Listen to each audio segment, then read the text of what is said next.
Somewhere in Northern Europe, there is a country where men work fewer hours than anywhere else on Earth. They take paternity leave. They cook dinner. They are, by every measurable standard, among the happiest men alive. And the birth rate is collapsing. This is not a coincidence. For 300,000 years, male competition was the operating system of every human society that ever existed. It built cities, started wars, raised cathedrals, and buried millions.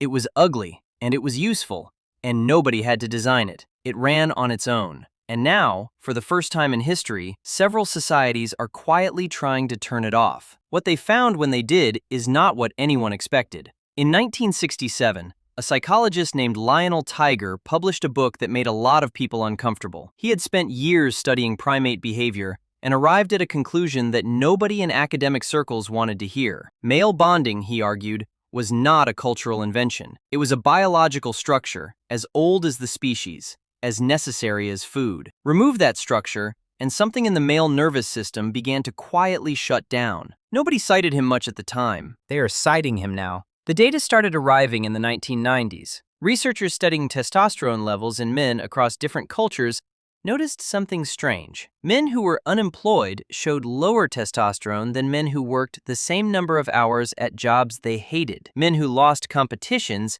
showed lower testosterone than men who won. Men who had no clear role in their community showed hormonal profiles similar to men twice their age. This was not psychological, it was chemical. The male body was responding to social position the way it responds to food or sleep. It needed a place in a hierarchy to function properly. But here is what nobody talks about. The drop was not caused by failure. It was caused by the absence of stakes.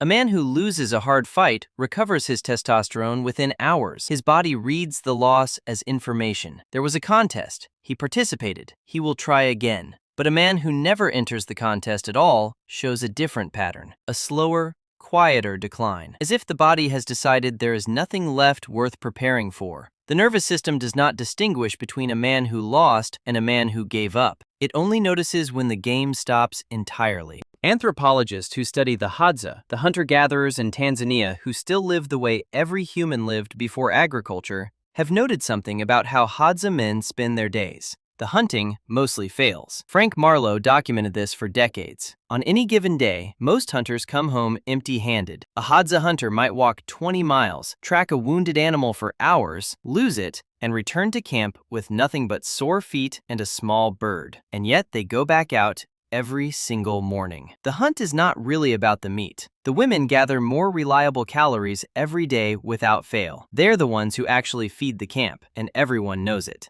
The hunt is about something harder to measure. A man returning to camp with a kill, even a small one, walks differently than a man who stayed behind. His camp notices. He notices that they notice. And that loop, invisible and ancient, is doing something to his body that no amount of comfort can replicate. In 2019, a team of researchers at the University of Exeter ran an experiment with 200 men between the ages of 18 and 45. Half were given a task with a clear, measurable outcome, a score, a ranking, a number they could watch move up or down in real time. The other half were given the same amount of work with no feedback at all. No score, no ranking, no way to know how they were performing relative to anyone else. After 6 weeks, the men with no feedback reported significantly higher levels of anxiety, lower motivation, and something the researchers struggled to name precisely, a kind of flatness. Not depression exactly, not sadness, just the complete absence of forward momentum.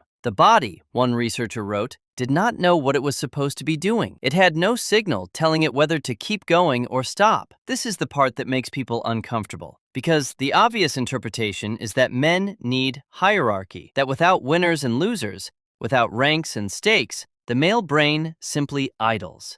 And that reading has been used to justify things that deserve to be challenged: aggression, dominance, the long history of men using competition as cover for cruelty. But that is not what the data actually says. What it says is more specific and stranger than that. Male competition, when it functions correctly, is not about domination. Among the Hadza, the best hunter in camp does not get more food. He distributes more. The man with the highest status is usually the most generous. not the most aggressive. Anthropologist Christopher Baim spent decades studying hunter-gatherer societies across every continent and found the same pattern repeating in culture after culture. Men competed fiercely for status, and status was almost always awarded for contribution, not for taking. The alpha, if you could call him that, was the one who gave the most away. The violence came later. It came when the structure broke. It came when the roles disappeared and the competition had nowhere left to go. John Calhoun saw it in his mice.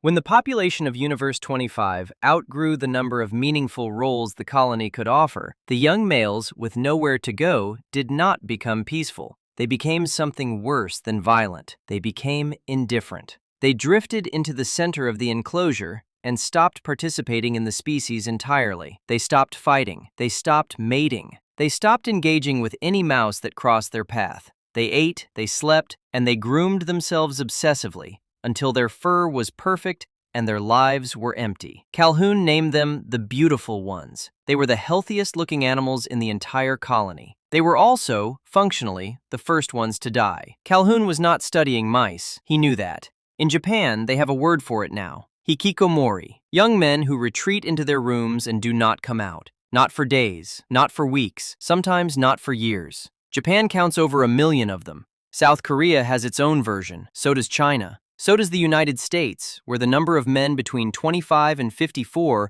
who are neither working nor looking for work has tripled since 1965. They are not sick in any way a doctor can diagnose. They are fed, sheltered, connected to the internet, and completely cut off from any system that would tell them whether they are winning or losing or even playing at all. Their bodies have made a quiet decision. There is a study from Finland where researchers tracked 3 generations of men across 60 years. The men who stayed most connected to competitive social structures, sports leagues, trade hierarchies, community roles with clear outcomes and real stakes, lived on average 11 years longer than the men who retired early into comfort. This was controlled for physical activity. The men who walked every day but had no role died younger than men who barely moved but still had something to prove. The body was not counting steps. It was counting what the steps were for. And here is where it gets genuinely uncomfortable. The societies that have made the most progress toward eliminating unnecessary competition and suffering are the same societies where young men are disappearing from public life fastest. The correlation is not clean enough to be called causation, but it is consistent enough that researchers keep returning to it. Remove the hard edges from a society, and the men who needed those edges do not become softer. They become invisible. This does not mean competition is good. History is a long record of what happens when male competition has no rules and no purpose beyond itself. Entire centuries built on that mistake. What it means is something more precise and harder to argue with. A society that removes all friction, all stakes, all genuine contest does not produce peaceful men. It produces absent ones, men who are present in body and somewhere else entirely in every way that matters. The happiest countries on earth have the lowest birth rates in recorded history. The men are comfortable, and something in them has quietly decided that comfort is enough. Somewhere right now, a Hadza hunter is walking back to camp empty-handed. He walked 20 miles today. He shot twice and missed both times. Tomorrow he will wake before sunrise and go back out. And tonight, before he sleeps, he will sit with the other men and talk about the hunt. Not to impress them, not to win anything, just to stay inside the story of a life that still has somewhere to go. That might be the thing we traded away. We built a world with no predators, unlimited food, and central heating. We solved the hunt, and somewhere in solving it, we forgot that the hunt was never really about the animal. We did not notice what we lost until the numbers stopped going up.